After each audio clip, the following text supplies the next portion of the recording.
Rodrigo, uma coisa que a gente muito aqui dentro da Alvo é como é que a empresa, como é que o prestador de serviço se preparar para atender uma grande conta, né? A gente aqui tem prestador de serviço que o cara, pô, ele faz manutenção num supermercado, num estabelecimento comercial, obviamente o nível de demanda que esse cliente vai ter dele é muito menor. Demanda que eu falo de documentação mesmo, enfim, de preparação, do que, por exemplo, uma indústria, né? Que eventualmente ali, uma manutenção pode custar muito caro. O que você tem visto aí? O que você tem percebido que é importante para esse grande tomador de serviço? O que ele olha, assim? O que para ele é um grande diferencial que esse prestador tem, assim, que faz com que esse prestador consiga, de fato, ter mais ter mais chances de conseguir o contrato? Legal. Gabriel, eu acho que eu vou complementar um pouco dentro dessa pergunta que você fez, cara. A gente, quando a gente está nessa fala, parece que isso é um mundo da indústria, dos grandes players do mercado. Cara, isso é uma realidade que está mudando. E acho que isso faz com que os prestadores de serviço tenham que estar ainda mais atentos a isso. O que a gente tem percebido é que essa régua tem aumentado, mesmo aquelas empresas que não são tão grandes assim, e que o nível de exigência antes era menor e agora passa a ser maior também, tá? Então, você citou varejo aí, de alguma forma você falou, supermercados e tudo mais. Por exemplo, já existe dentro da Oi Handle diversos varejos que já estão consumindo da Oi Handle para fazer essa régua ficar mais elevada para os prestadores de serviço, tá? Então, é fácil a gente olhar aí, por exemplo, tem alguns varejos no Rio Grande do Sul, em mercados mesmo, alguns mercados do Rio Grande do Sul que já estão usando.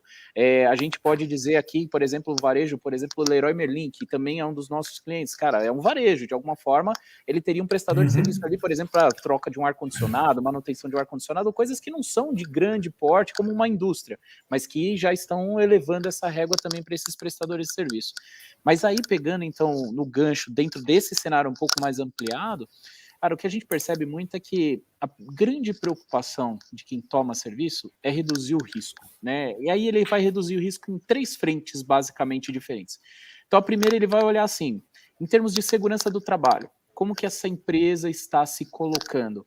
Ela tem lá os treinamentos que ele precisa para fazer trabalho em altura, ele tem lá os treinamentos que ele precisa para fazer um trabalho especial sobre qualquer coisa, ele está treinado, ele tem um atestado de saúde ocupacional que deixa e permite, e tem habilitação para ele fazer aquilo, então é uma das preocupações. A outra preocupação está muito relacionado com, por exemplo, quando ele tem funcionários, esses funcionários estão recebendo o pagamento como deveria, está pagando hora extra como deveria pagar, paga o DSR como deveria pagar, paga o FGTS, cara, muito mais ali naquela relação trabalhista propriamente dita.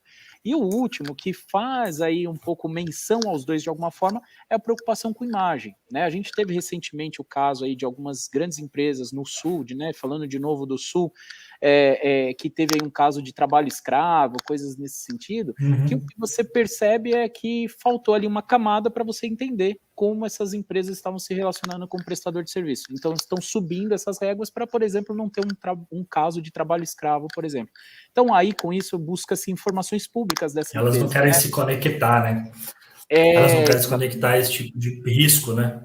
Então, é um risco de imagem, exato. Então, ou seja, cara, eu preciso fazer com que esse cara não me traga Por exemplo, é fácil você entender que hoje você olha para esse caso que eu acabei de falar, e como foi passou na mídia, cara, é fácil você saber que são aquelas empresas maiores produtoras de vinho dentro do Brasil.